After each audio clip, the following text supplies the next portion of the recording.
And I like to say that our net worth is in our network, because that is where we have our strongest, our forte is our people, our members, and our network.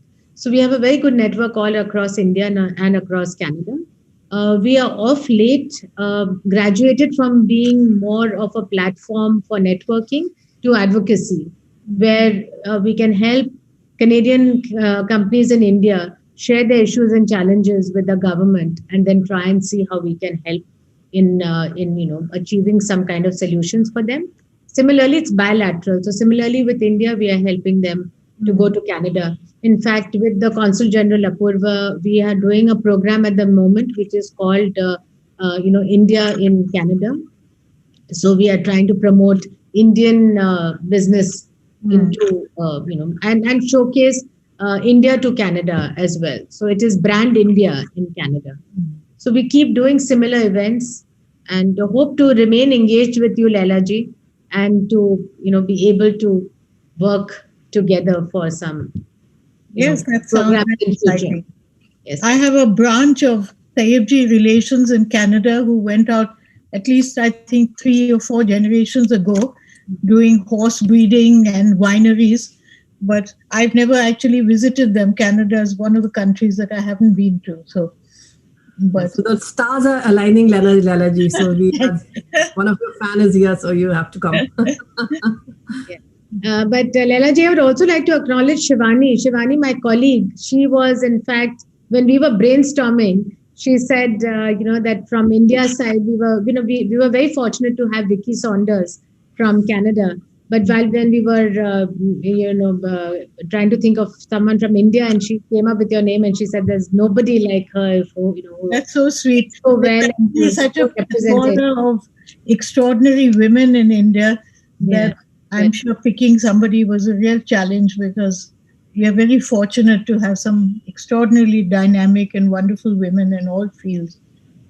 No, but I think Shivani, we have, it's 6:25. I think we have Vicki to join, and Margaret, right?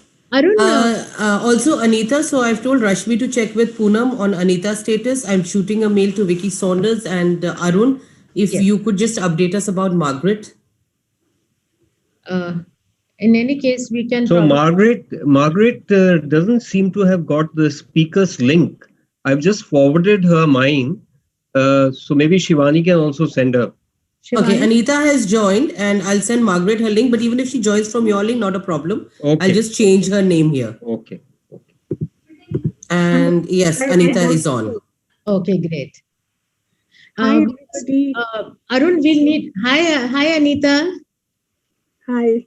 Have you met Laila ji, Anita, and I've not had the pleasure before, but very nice to meet you. It's lovely to meet. Likewise. So, Apoorva. Wonderful to see you. Likewise. Sorry, Nadira, I interrupted. I just wanted to say that Anita is, of course, Executive Vice President, etc. of CDPQ, one of the biggest pension funds in India. She is the President of the Indo-Canadian Business Chamber, but above all, she is a lovely person, and her smile can light up any room she walks in. Thank you, Nadira. Yes, and that is her introduction, which I'm also going to probably, now that I've said it, it sounds so nice that I might just introduce you like that. It just makes my life easier. Thank you. Thank you. And Margaret is also on. Hi, Margaret. It's on mute, Margaret.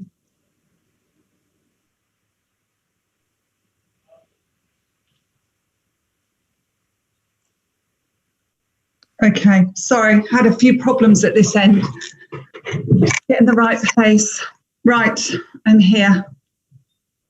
Can you hear me? Yes, yes, Margaret, very well now.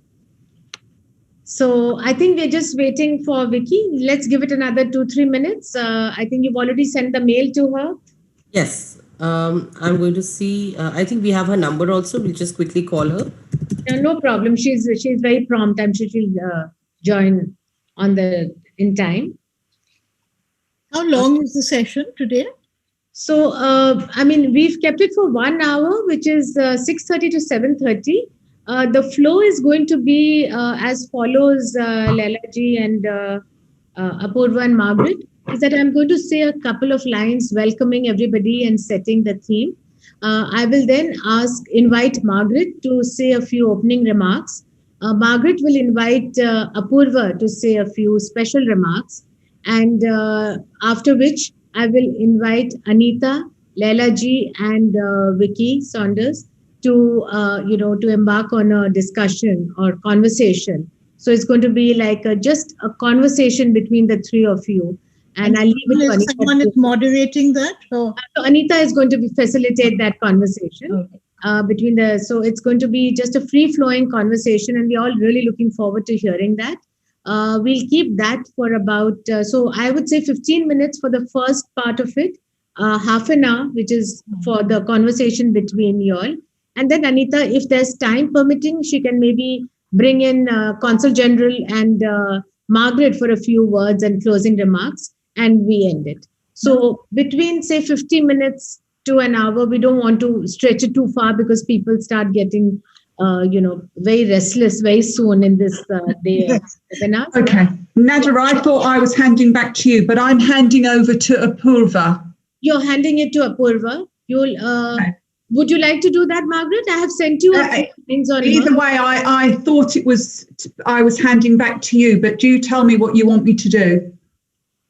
You can hand it back to me, Margaret, if that... okay. All right. Yeah. Okay, I'll do that.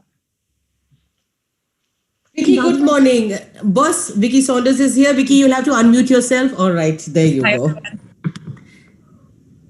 Nadia, I just might have to leave in between because EM is also taking a meeting, a session on all women diplomats. So I have to say a few words there. So I'll just be in and out. I mean, I'll say my thing. And if I don't come back, then Anita, don't invite me. But I'll be back. Okay. Sure. So I may not. Okay. Apoorva, we'll do a quick round of introductions. Vicki has just joined us. Yes, I'll just say hello, Vicki. Very nice to have you here. Welcome.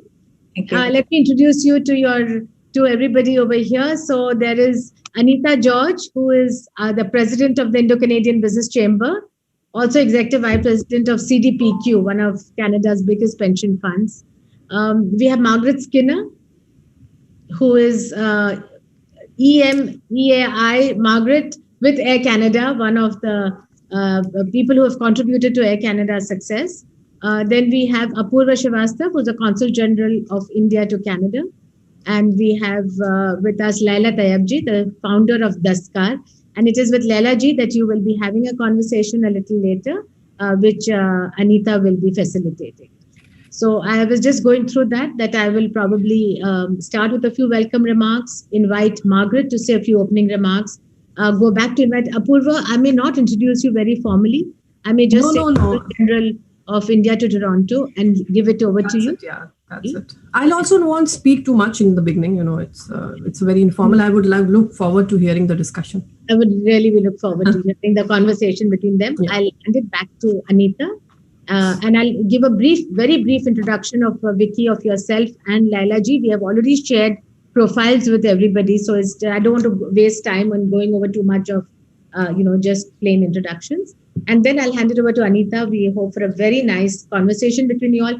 Please feel free to touch on any topic, to touch on what you feel, what you think. That's what people really remember, whatever you share at that time. And the rest is up to Anita. Anita, then you can feel free to bring in, we are all here. So whenever you feel like... Boss, we lost your voice. We've lost you, yeah. Yeah, okay.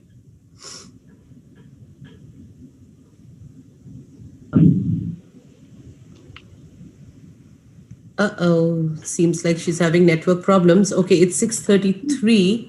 I just wanted to clear one thing, depending on the conversation you just had. Apoorva, that means you'll give your initial address and then you'll be leaving, right? I will be on a different set. I'll mute myself and maybe video would be off because External Affairs Minister is holding for women diplomats a small gathering. Okay, so your video will be on, right? Yeah, I'll be there, but okay. For 10 minutes, can you hear me now? Yes, now we got you back. Just in case anything happens, Anita, just take over, Anita and Shivani. I'd have a very small role to play in this. Sure. Don't worry, Nadira. Nadira? Hello? Yes. So as I said, I have a very small role to play in this. Anyone can take over from me. It's just to create an ambience and to introduce you great women. You all are here, so I'm just not worried at all. Okay, so it's 6:34. Can we start now? Yeah, sure. Are we all set? So just to be clear, I'm going to mute everybody's mics, and whenever you have to speak, please unmute yourselves to speak, and we mute the mic so that there's no echo. And we're ready to start. Boss, you'll of course have to wait for the Air Canada video to play out before you can start your welcome address. Keshav, I'm putting you also on mute. The minute you see the webinar has started, attendees start joining. Please start the Air Canada video. We're going live now. 3, so we'll play only once the video and we'll start. Yes, Keshav, one video in the beginning, the other is in the end. No, I mean only one time. Yeah, only one time. So I'm starting now. 3, 2, 1.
Nadira, we cannot hear you. Hello, everyone. First of all, let me wish you Happy International Women's Day. I would also like to welcome you to the Indo-Canadian Business Chambers LeaderSpeak series, which is held in partnership with Air Canada. Today, there is a lot of focus on nurturing and enabling women entrepreneurs. The world over, there is a drive to improve policies and programs which can help women to stand up on their feet and to help them develop their own business. We at the Chamber would like to move a step forward and see to it that these policies are actually implemented, that they reach the people who really need them, to create an awareness and to help people use the policies that are made for them. It is said that empowered women empower women. And today, I have with me some of the most outstanding women, all experts in their own field, here to share their vision, their ideas on this topic. And I'm as keen as all of you to learn from them, from their story, from their journey. So I am very excited to have with us today Ms. Margaret Skinner, Director Sales, EMEAI Air Canada, Ms. Apoorva Srivastava, Consulate General of India, Toronto, Ms. Anita George, Executive Vice President and Deputy Head, CDPQ Global, Ms. Laila Tyabji, Founder and Chairperson, Dastkar Society, India, and Ms. Vicki Saunders, CEO, SheEO, Canada. And let me start by welcoming Ms. Margaret Skinner, Director Sales, EMEAI, Air Canada. She is responsible for executing and developing sales and marketing plan for the entire region. She has indeed contributed to Air Canada's success, not only in promoting and starting the flights, direct flights from Delhi to Toronto, Mumbai as well, and I'm sure they're contemplating many more flights. Margaret is a dynamic business professional, but I have learned more about her being on holiday with her. She's adventurous, fun loving, empathetic, always willing to go that extra mile for a friend. And Margaret, I'm fortunate that I count myself among one of your friends. Over to you now. Thank you for that wonderful introduction, Nadira. And I'd just like to also say to everybody here, Happy International Women's Day, and it's really wonderful to be with you. Let me start by saying on behalf of everyone at Air Canada that I'd really like to congratulate the Indo-Canadian Business Chamber for being so active and encouraging both trade and investment during these very difficult times. We really appreciate the important role the Chamber has to play in bringing business together and forging new partnerships. At Air Canada, we truly understand the importance of international business, and we're proud to collaborate with the ICBC on the LeaderSpeak series. Empowering women entrepreneurs is an important and significant theme. We do not underestimate the critical role that women play around the world in creating business and successfully leading the way within companies large and small. We all appreciate that doing business in these times is not straightforward. And I know the Chamber members, like Air Canada, will be doing everything they can to take advantage of opportunities as we all look towards a successful recovery. Air Canada has a proud history of serving India, with our first service between Delhi and Toronto launching in November 2015. And from May this year, we will start a 3-weekly time service from Montreal to Delhi. And our customers will experience our Clean Care Plus protocol for themselves, which provides greater peace of mind during all stages of travel.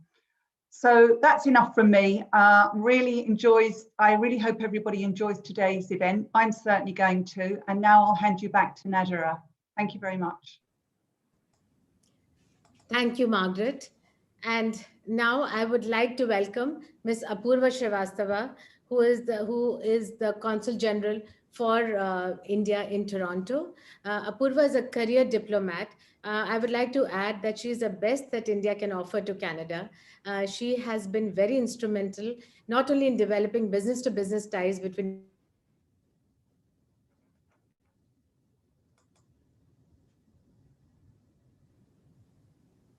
She is also developed art and culture is something that she has a passion for and which she has helped in creating and developing plans between India and Canada. Look forward to you saying a little bit to us, some special remarks from you, Apoorva. Thank you, Nadira. First of all, wish everyone a very happy Women's Day. I'm really delighted to be here for this wonderful program with such inspiring ladies on the panel.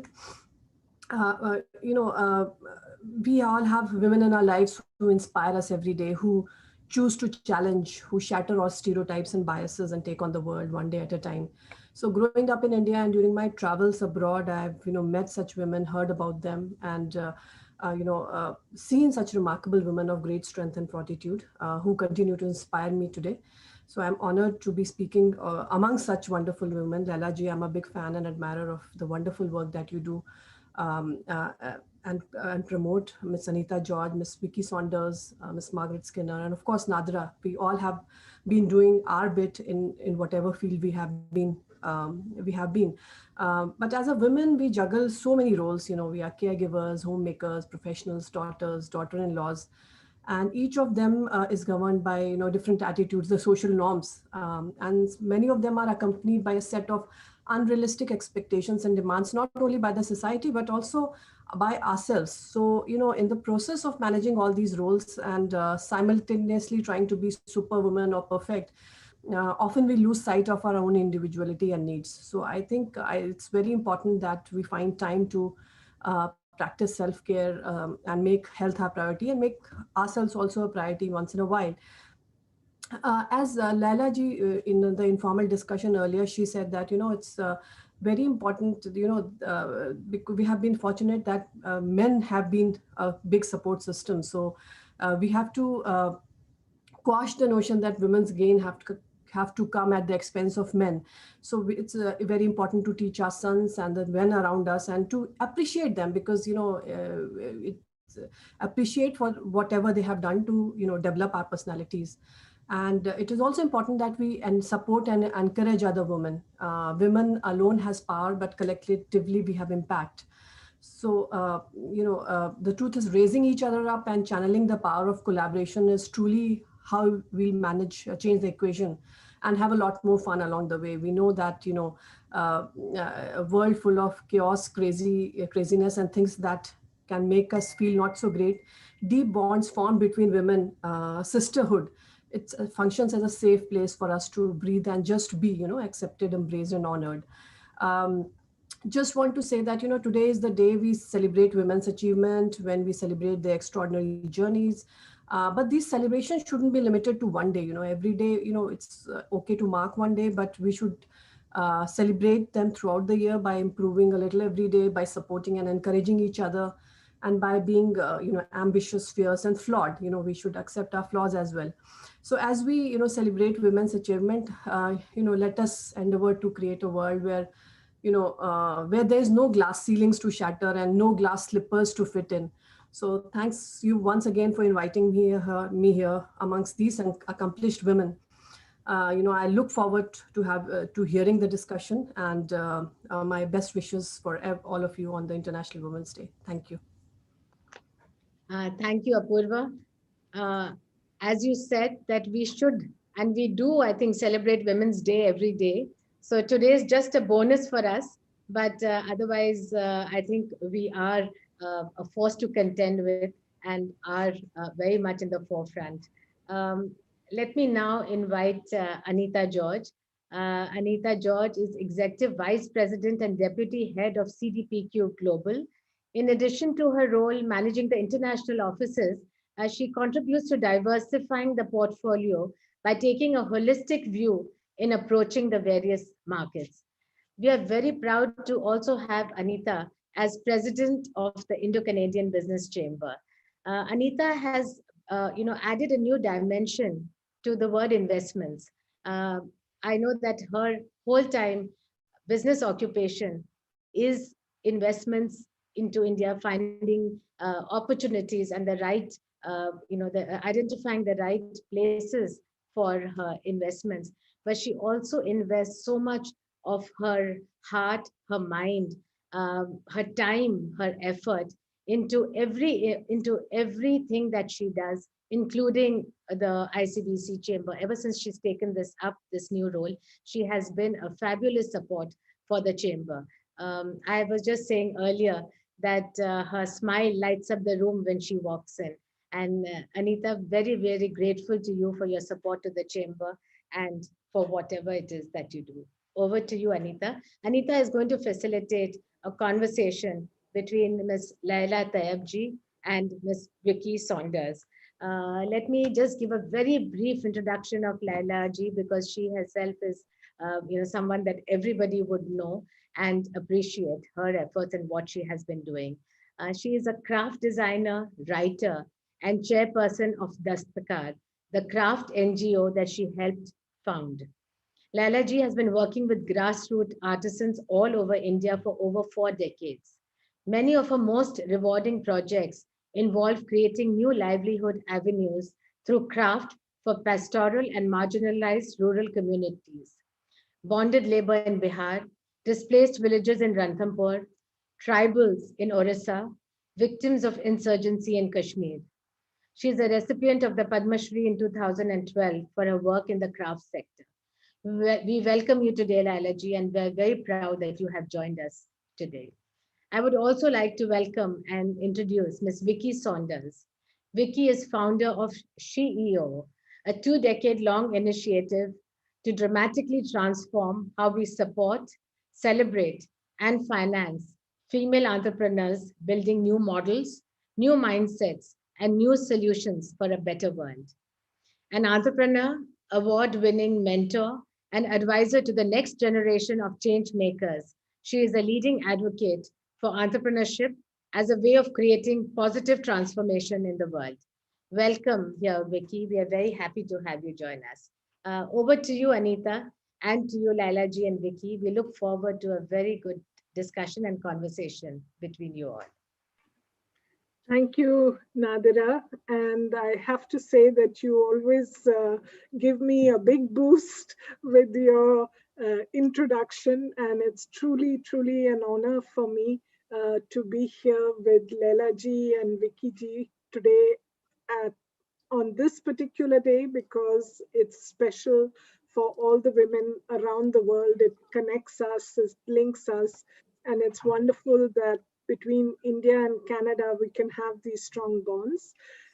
Before I step into the program, Nadira, I just want to take a minute to thank you and your team, your fabulous team, who pulled together these wonderful events. And really thank you for all the hard groundwork that you do, which makes this possible.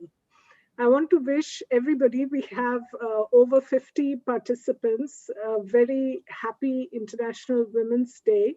And as was said by both Margaret and Apoorva, today is a day like every other day where we should be celebrating women, but we take time out, both this evening in India, this morning in Canada, to really make a special effort to do so. So it's my privilege to have two accomplished women, Laila ji and Vicki Saunders, here. And I hope that we will have a wonderful conversation between both of you who've achieved so much, and all through your journey, you've focused on empowering women, empowering artisans. And I have to say, Laila ji, on a personal note, that I've been a big fan of the products that come from Dastkar, and they're even more special and beautiful because of the stories behind them. And I really thank you for your personal contribution to making this possible. So let me, thank you. Let me start, Laila ji, with you. If you could share with us your journey as you went on this path of entrepreneurship. And what is most striking is you yourself embarked on this path, but as you did, you developed several entrepreneurs across the country, and especially people who otherwise may not have had that opportunity. And you've really made it possible for them to become entrepreneurs as well. So I would love for you to share this with us today. Well, I have to confess right from the beginning that it was not a planned journey. I've always reacted to life day by day, and interesting things happen, and I seize the opportunity and go with it. So it's not, the milestones were not clearly demarcated. I started life thinking I was going to be an artist with a capital A, but because I felt a need to also earn my own living, I started doing design assignments, then gradually discovered that what I like to do is to work with people, with craftspeople, rather than do interiors in plexiglass and stainless steel. And I was fortunate to be a designer at a time when there was a lot of freedom. I did graphics, I did clothes, I did interiors, I did a lot of work for theater. And in that process, worked with many different types of craftspeople. And then, and I was freelancing for several years until I got this amazing opportunity to go to Kutch as a visiting designer in the sort of middle 1970s. And at that time, Kutch in Gujarat was quite an unknown place. In fact, when I said that I was going to Kutch for 6 months, people asked me whether it was in Africa. Now, of course, Kutch is known as a kind of pool of the most extraordinary crafts of every kind, from textile to wood and metal, known particularly for its embroideries. And I think for me, that was really a catalyst moment, because I'd looked at craftspeople and working with crafts as a means of making beautiful, interesting things.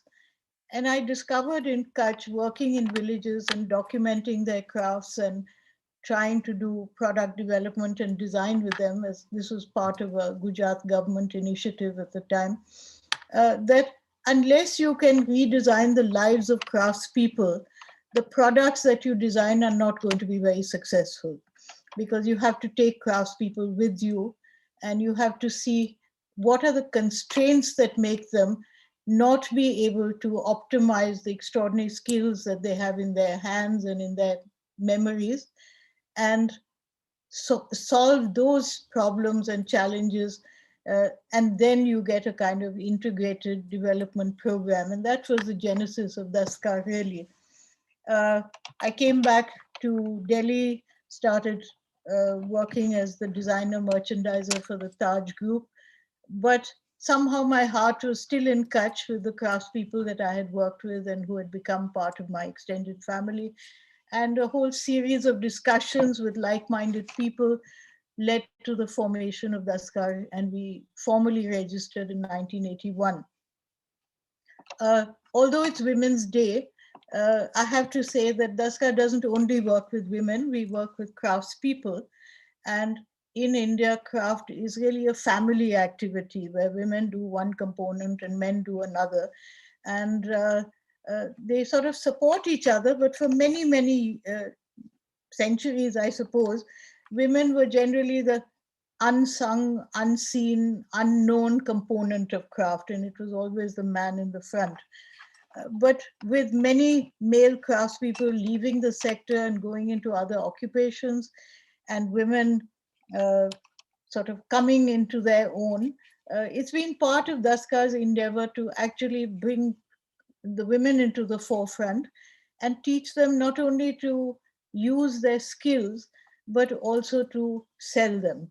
So entrepreneurship, marketing skills, visual communication, even now in COVID times when we're all going online, doing their own photography, telling their own stories, is a very active part of what we do with them. I've learned that if you want to be effective in the sector, you to some extent have to douse your own creativity as a designer and help other people realize their creativity. And I always say that, you have to push them, not pull them. And you have to give them that confidence, but you also have to expose them to, the world in which they are selling. Because living in remote villages, they really don't know the lifestyles of the people who are now their market willy-nilly. It is the urban market, it is the international market that craftspeople are selling to. And unless they understand those markets and those people, again, their product is going to be out of sync. So doing that, showing them films, talking to them, taking them to stores, and showing them the world in which their products are going to enter is, I think, a very important part of it all. I think I must be running over my time, so let me just conclude with one thought, which is always present in my mind, that of course craft, and particularly any home-based activity, is a wonderful catalyst for women's empowerment and earning, and for taking them forward. But we need to be a little cautious that we are not just adding one more burden to their lives. It has to be viable, it has to be worthwhile for them, because they're already doing so many multiple roles. They're cooking, they're cleaning, they're caregivers, they're tending cattle, they're often working in the fields. So to just give them one more activity to add to that daily load is not the best way forward. You must be sure that whatever products you're developing, whatever skills you're developing, really do lead to an income which allows them then to get some domestic help to switch from firewood to gas, to switch from moving out of the fields and being able to employ somebody else to do that. And so these are various messages that beat in one's head when one enters into any new area. And it's exciting and challenging and very, very fulfilling. But my hair has gone gray in the process. Thank you. Thank you very much, Laila ji. I can hear your passion and devotion to what you do.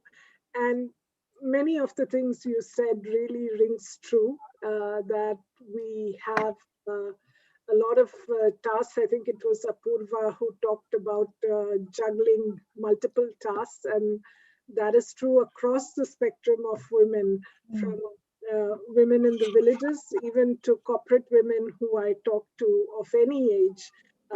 These multiple roles seem to all aggregate. So, Vicki, we would love to hear from you the inspiration behind SheEO. And what struck me when I was reading about both the work that Laila ji has been doing through Dastkar and the work that you've been doing, Vicki, through SheEO, what really struck me was how you, through your work, are empowering and giving women options that they can build themselves, grow themselves, achieve their ambitions. So it would be wonderful to hear what inspired you to start SheEO in the first place and your journey in doing so. Thank you. And thank you so much for having me here today. Air Canada, thank you for sponsoring. I'd like to be on an airplane one day again. So thank you for showing us what's happening there. And thank you, Anita. Laila ji, I'm a big fan of the work that you're doing. And I really agree around what are the constraints that women have been facing to do the work that they're here to do, and how can we solve from that perspective, because that's where I came from with SheEO. So I've been an entrepreneur my whole life. I could never work for anybody else. I just love being in control of my destiny and looking at the world, learning along the way. I never thought I would be an entrepreneur, a little bit like you as well, Laila ji. I just walked the path and I followed the opportunities that were in front of me. And one of the things that I noticed, I grew up in a family full of boys, and noticed from quite a young age that I was treated differently. And when I would share that with them and point it out, they would always sort of tease me. And I just felt very confused from a young age that there's this message of we're all equal. And then that's not what I witnessed in my own experience. But I wanted to be successful. I wanted to have a big impact in the world. And so I put my head down and I ended up creating a number of businesses just by chance through amazing opportunities. And then I really started to look at the business environment in which we operate and how it has been designed and by whom it has been designed. And that a lot of the conditions that are needed for you to be successful in business don't work for women.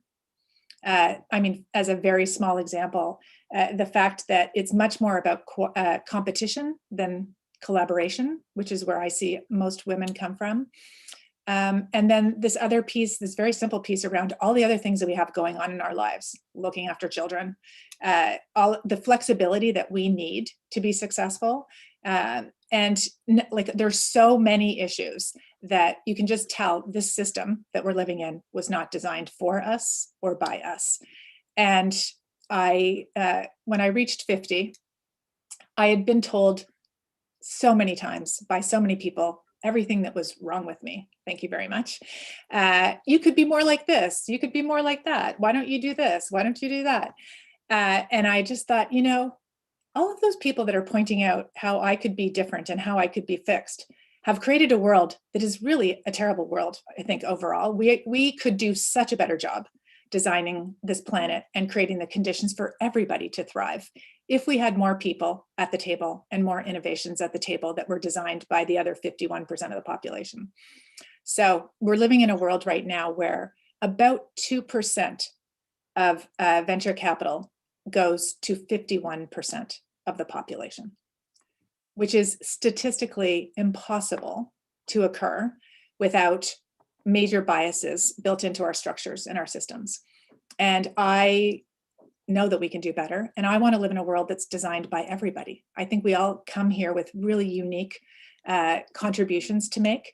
And part of the human journey is to find that thing that you're here to do, and then to do it with a full open heart in an environment where you're lifted up by others. So I feel like we're kind of between worlds at the moment. The old systems and structures that we have in place are kind of melting in front of us, and we're on our way to a new world that will benefit all. And there's a sort of elevation of human consciousness. I feel like we're kind of waking up to the fact that things aren't the way they could be, and we need to dream in a new future. And so with SheEO, we are funding and supporting the ideas that women have to create the new world and to redefine business and to show that we can do it in many, many different ways, not just go big or go home, scale up to something huge.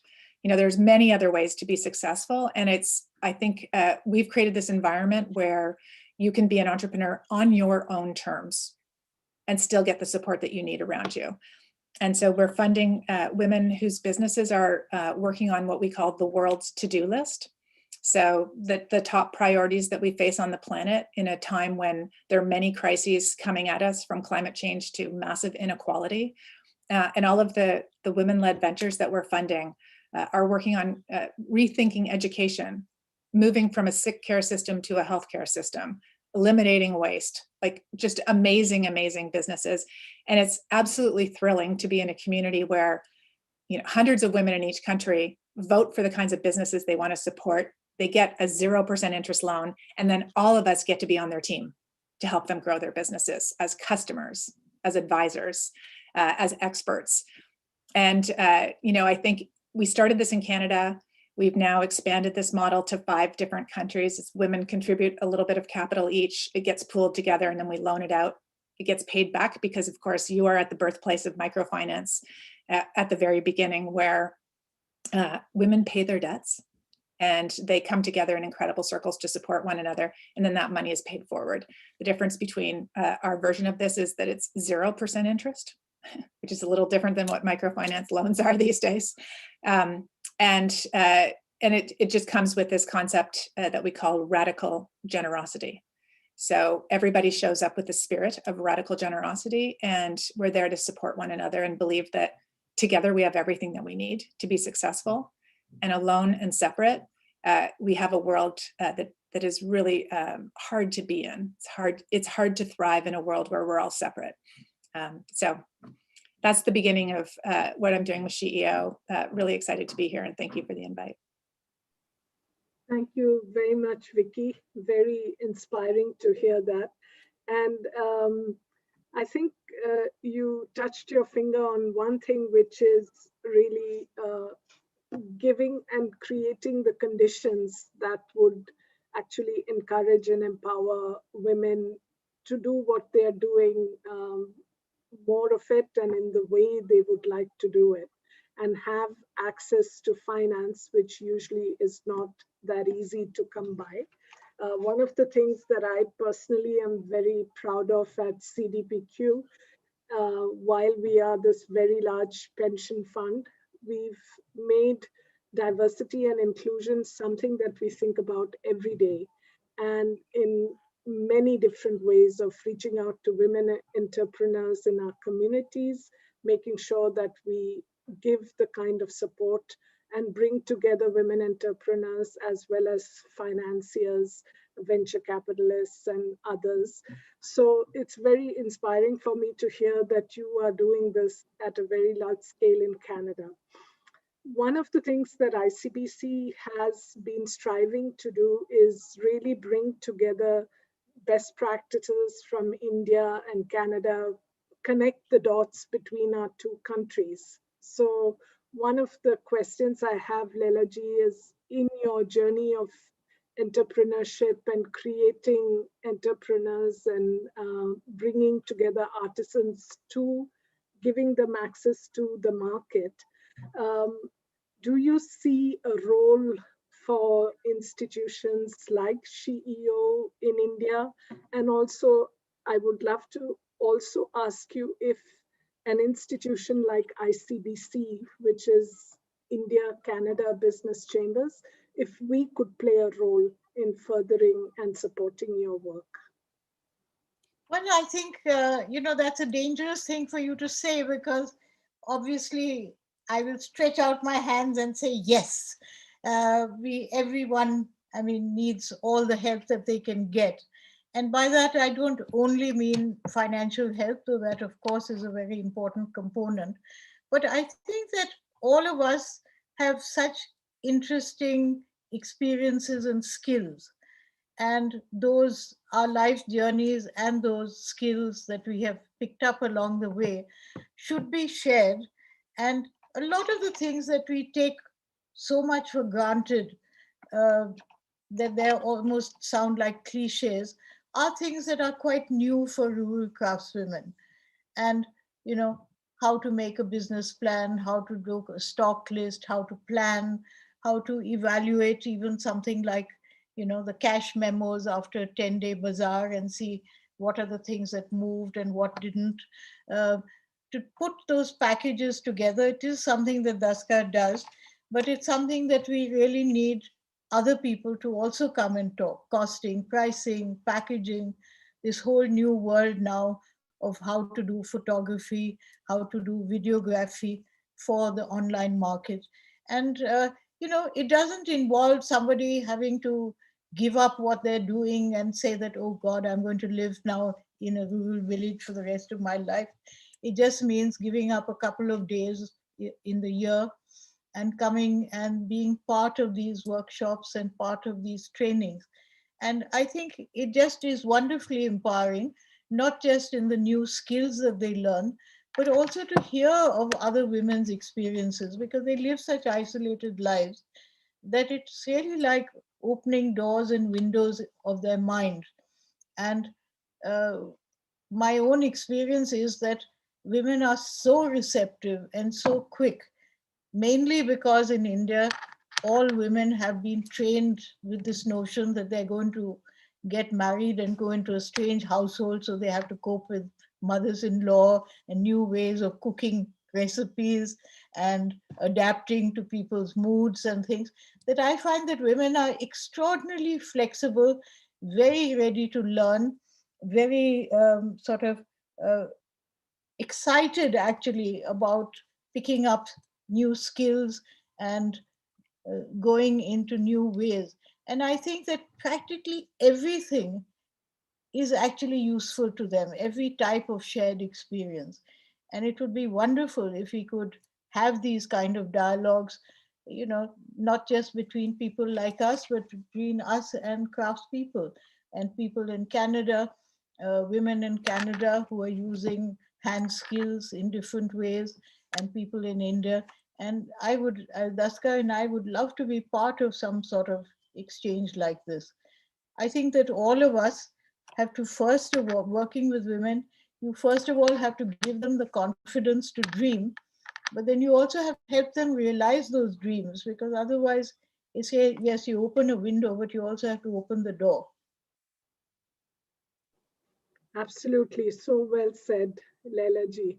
So Vicki, I'm going to ask you, you mentioned that you're in 5 countries beyond Canada. So are you already active in India? And do you see a role for SheEO in India? And I'll ask the same question as I asked Laila ji. Do you see how ICBC could play a role as well? Yes, absolutely. I mean, so in 2015, when we started SheEO in Canada, we put up our website, we launched, and the first email I got within 15 or 20 minutes of our website going live was from India. This is will you come to my country? I love this idea. And so I'm like, of course, I love India so much. It was where I actually learned to do business the very first time. The first business I launched was, I don't know if people know Anoki, which is in Jaipur. And so I went to meet the Singhs, and I opened up an Anoki store in Prague, in Czechoslovakia, in Europe, the Czech Republic. And so I had a crazy experience coming to India for the first time in my early 20s. And so India is in my heart, and I've always wanted, if there's an interest in India for this model, we would love it, because the way it works is we don't bring funding to the country, the funding is local, right? So women in India decide that they want to fund more women in India, and they make small contributions each. The money that's raised stays in the country and it funds local ventures. And then what we do is we connect that to the export markets, all the other countries we're in. And what's quite special about this is, so we're in Canada, the US, New Zealand, Australia, and the UK at the moment. And we hope in the next couple of years to come to India and to other countries in Southeast Asia, Africa, Latin America. And what we've noticed is when an entrepreneur, women entrepreneur is selected locally in your country, what happens around the world is everyone gets very excited, and they're like, oh, look at these companies that were just selected in India, for example.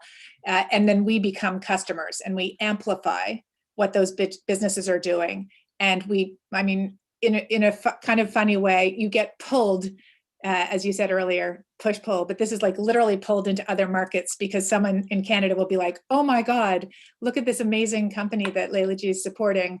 Let's bring that. I want to help them. I've got distribution networks, or I've got a whole community here that could become customers. And so it makes exporting much, much easier because it's all done through relationships of women coming from their passion, wanting to support these ventures. And so, yes, like you said at the beginning, big yes. We would love to work with ICBC to figure out where to start in India with this model in one region, perhaps. It's kind of a huge country to start across everything. But we're ready to go, and we would love to be in the local community if women locally would like to use this model to support. Thank you. That's very encouraging to hear, and maybe we can start the first experiment by bringing together Dastkar and SheEO. In terms of expanding your market.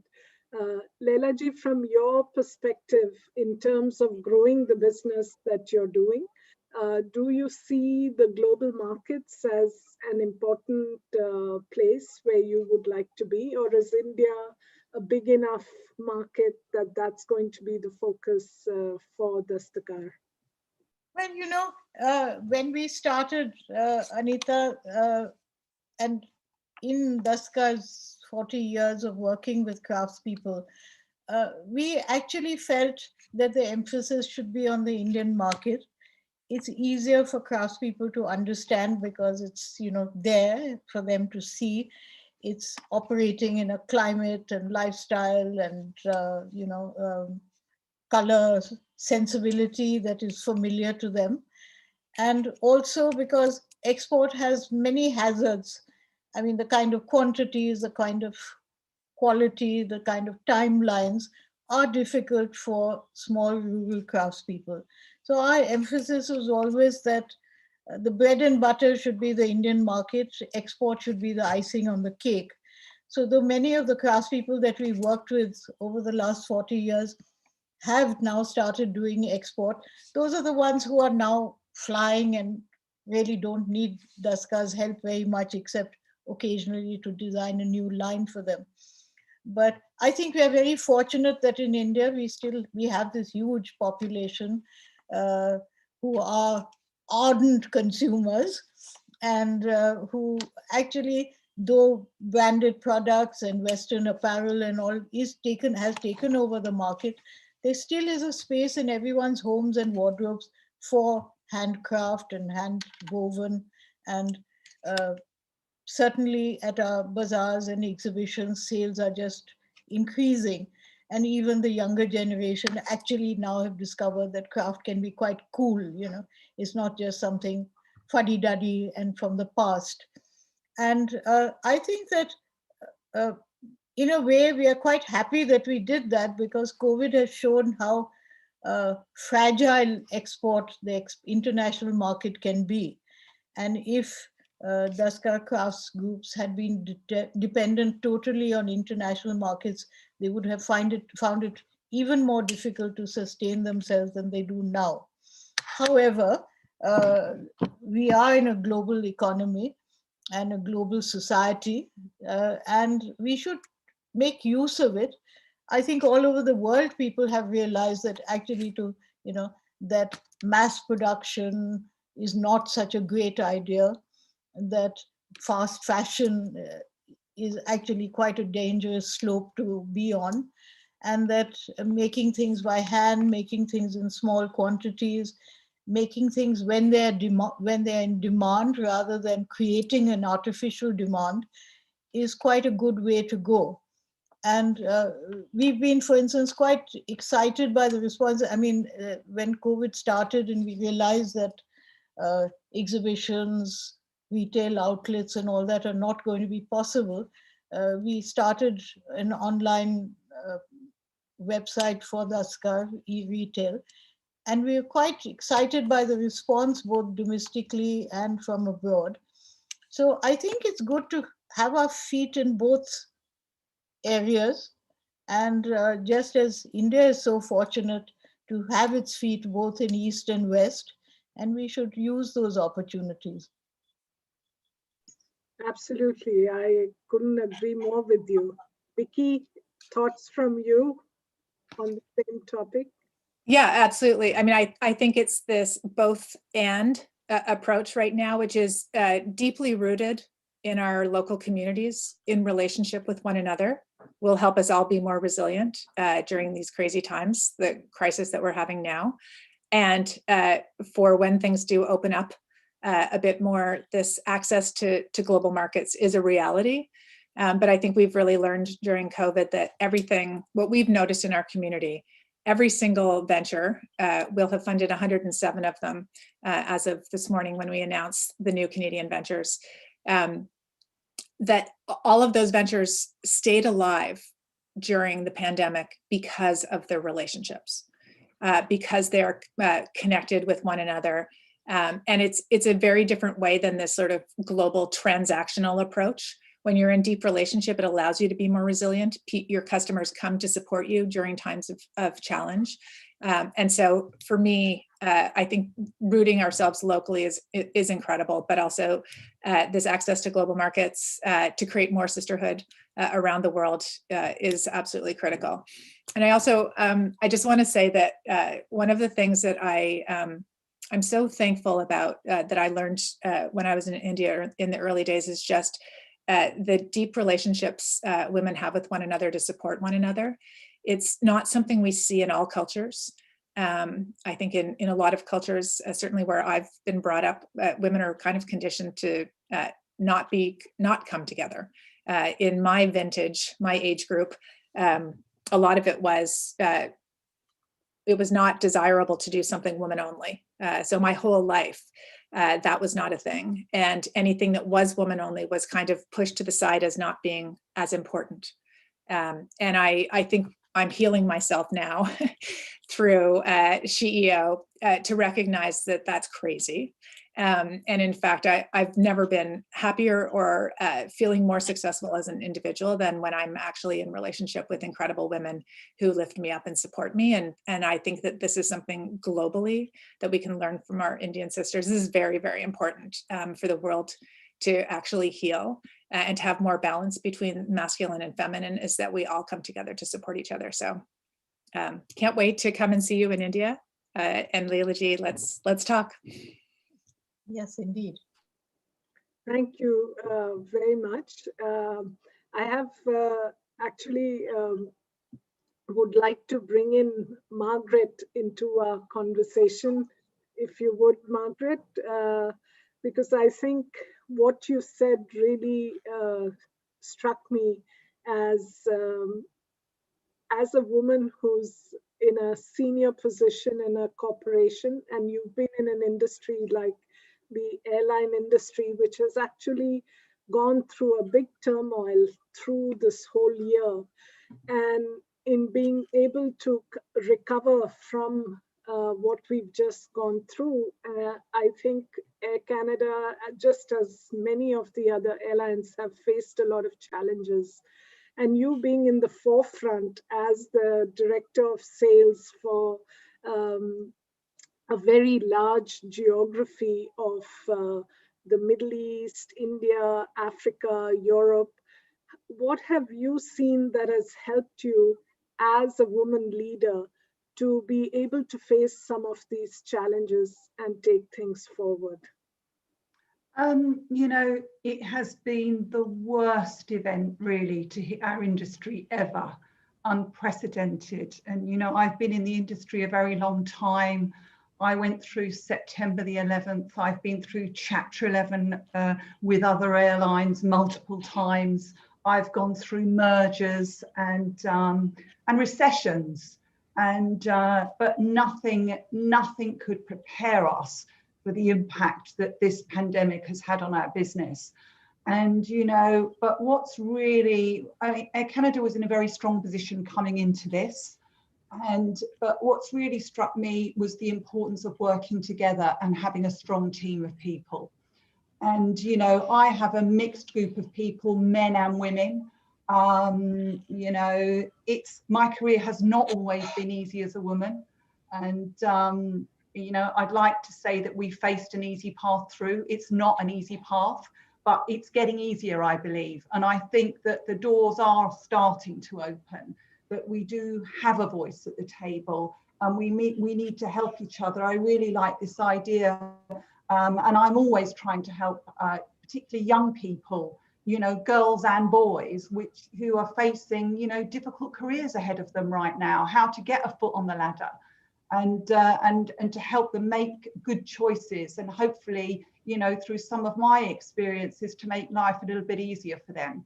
But what I really, for me, what's been, you know, the most important lesson, which I already think I knew, was the importance of teamwork and the importance of communication and keep talking, and that none of us have all the answers, that we need to talk things through until we come to the best solution that we can possibly find in order to move forward. That we've had to make some very, very difficult decisions going through this, as I'm sure all the businesses have. And my goal all the way through has been to protect as many jobs as that I can, and be ready for when industry fires up again, which it surely will. And I'm very glad to hear that you're all ready and wanting to travel again, because, you know, the airlines and travel, it's the lifeblood of our now global community. And I think you said it so well, Laila. We are part of a global economy. We are part of a global community now. That's the world that we live in. And we have to, you know, we have to take all of those opportunities and make the most of them. So, you know, I like to see the communication. I think this is an absolutely wonderful event. You know, somebody said to me the other day, well, when's International Men's Day? So I said, well, isn't it the other 364 days or other 354 days of the year? But actually we're taking one day to celebrate as women. And they had to think about that for a few minutes, because, you know, we've done a lot. There's still more to be done. We have to help each other every day. But I'd also say we all have to help one another, regardless of being men or women, that we want to make sure that we have an equal voice, essentially. But, you know, I would just say that we've worked very, very hard at Air Canada to make sure that we're really well positioned for the recovery when it comes. And we feel very, very confident that we're in very good shape.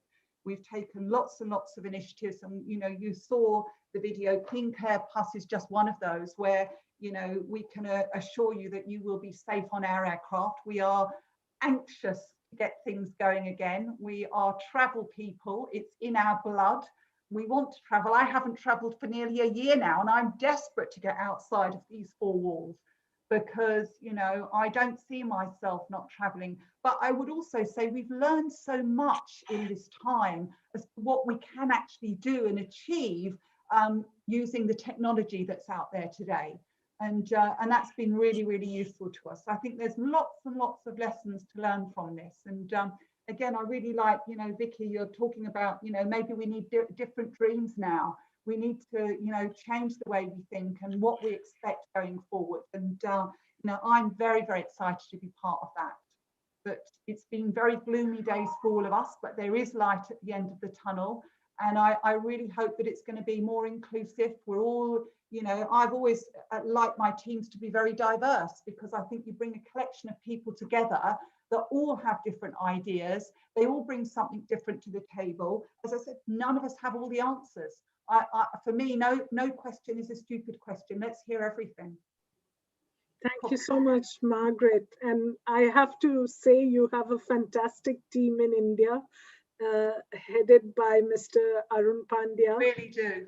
Yes, and we are all the beneficiaries of Air Canada. I used to travel once a month to Montreal, and I would keep bugging Arun saying, when are you going to start a direct flight from Delhi to Montreal? And he tells me that may be on the cards. So I'm actually excited. Yes.